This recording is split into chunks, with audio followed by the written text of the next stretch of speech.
Police ने Canada में school में गोलीबारी के संदिग्ध की पहचान 18 वर्षीय युवती के रूप में की है, जिसके घर पर पहले भी मानसिक स्वास्थ्य संबंधी शिकायतें दर्ज की गई थी। ब्रिटिश कोलंबिया के एक सुदूर इलाके में हुए इस हमले में 9 लोगों की मौत हो गई है और इस घटना के बाद हमलावर ट्रांसजेंडर युवती मृत पाई गई। रॉयल कैनेडियन माउंटेन पुलिस के उपायुक्त डेवेन ने बुधवार को यह बताया है कि वैन रुटलसार में पुलिस से मानसिक स्वास्थ्य संबंधी मामले में संपर्क का इतिहास था और संदिग्ध की मां और सौतेले भाई भी स्कूल के पास एक घर में मृत पाए गए। हमले का मकसद अभी तक स्पष्ट नहीं हो पाया है। पुलिस के मुताबिक मंगलवार को टम्बलर रिज के छोटे से पहाड़ी समुदाय में हुए इस हमले में 25 से ज्यादा लोग घायल हो गए हैं, जिसमें से 2 की हालत गंभीर है और उन्हें एयरलिफ्ट किया गया है। आपको जानकारी दे दें कि कनाडाई रॉकीज में स्थित 2700 लोगों का ये गांव वैंकूवर से 1000 किलोमीटर से अधिक उत्तर पूर्व में अल्बर्टा प्रांत की सीमा के पास स्थित है। संसद पहुंचते ही भावुक प्रधानमंत्री मार्क कार्नी ने कहा कि टम्बलर रिज में माता पिता, दादा दादी, बहनें, भाई अपने प्रियजनों के बिना जागेंगे और पूरा देश आपके साथ शोक मना रहा है और कनाडा आपके साथ खड़ा है। यह हमला 2020 के बाद कनाडा में हुआ सबसे घातक हिंसा हमला है, जब नोवा स्कोटिया में एक बंदूकधारी ने 13 लोगों की हत्या कर दी थी और आगजनी में 9 अन्य लोगों की जान ले ली थी। कार्नी ने कहा है कि सरकारी इमारतों पर झंडे 7 दिनों तक आधे झुके रहेंगे और उन्होंने आगे कहा है कि हम इस मुश्किल से उबर जाएंगे। शेली क्विस्ट ने बताया है कि सड़क के उस पार रहने वाली उनकी पड़ोसी ने अपने 12 वर्षीय बेटे को खो दिया। आपको बता दें कि क्विस्ट ने यह कहा है कि हमने उनकी मां को सुना है, वो सड़क पर रो रही थी और वो अपने बेटों का शव चाहती थी।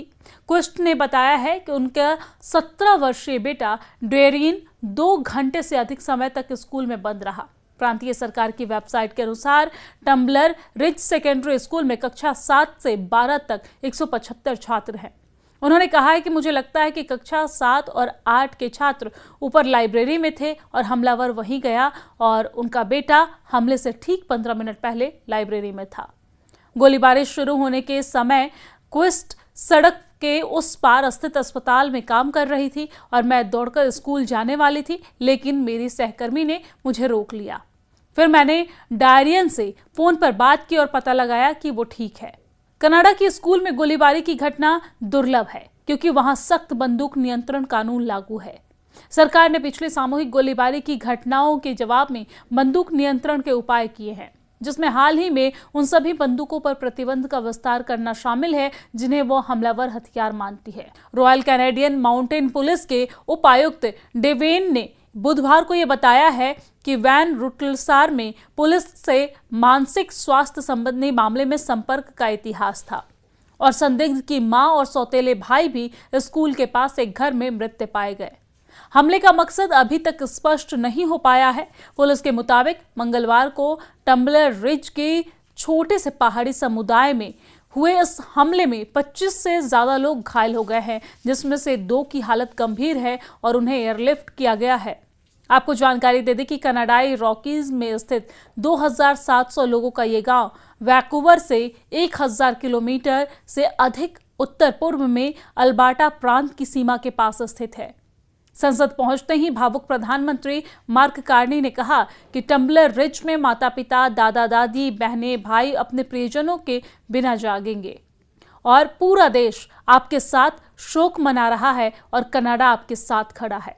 यह हमला 2020 के बाद कनाडा में हुआ सबसे घातक हिंसा हमला है, जब नोवा स्कोटिया में एक बंदूकधारी ने 13 लोगों की हत्या कर दी थी और आगजनी में 9 अन्य लोगों की जान ले ली थी।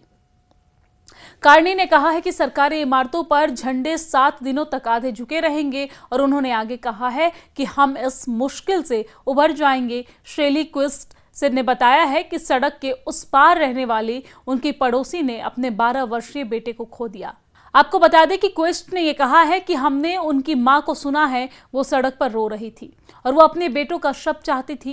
क्विस्ट ने बताया है कि उनका 17 वर्षीय बेटा डेरिन 2 घंटे से अधिक समय तक स्कूल में बंद रहा। प्रांतीय सरकार की वेबसाइट के अनुसार टम्बलर रिज सेकेंडरी स्कूल में कक्षा 7 से 12 तक 175 छात्र हैं। उन्होंने कहा है कि मुझे लगता है कि कक्षा 7 और 8 के छात्र ऊपर लाइब्रेरी में थे और हमलावर वहीं गया और उनका बेटा हमले से ठीक 15 मिनट पहले लाइब्रेरी में था।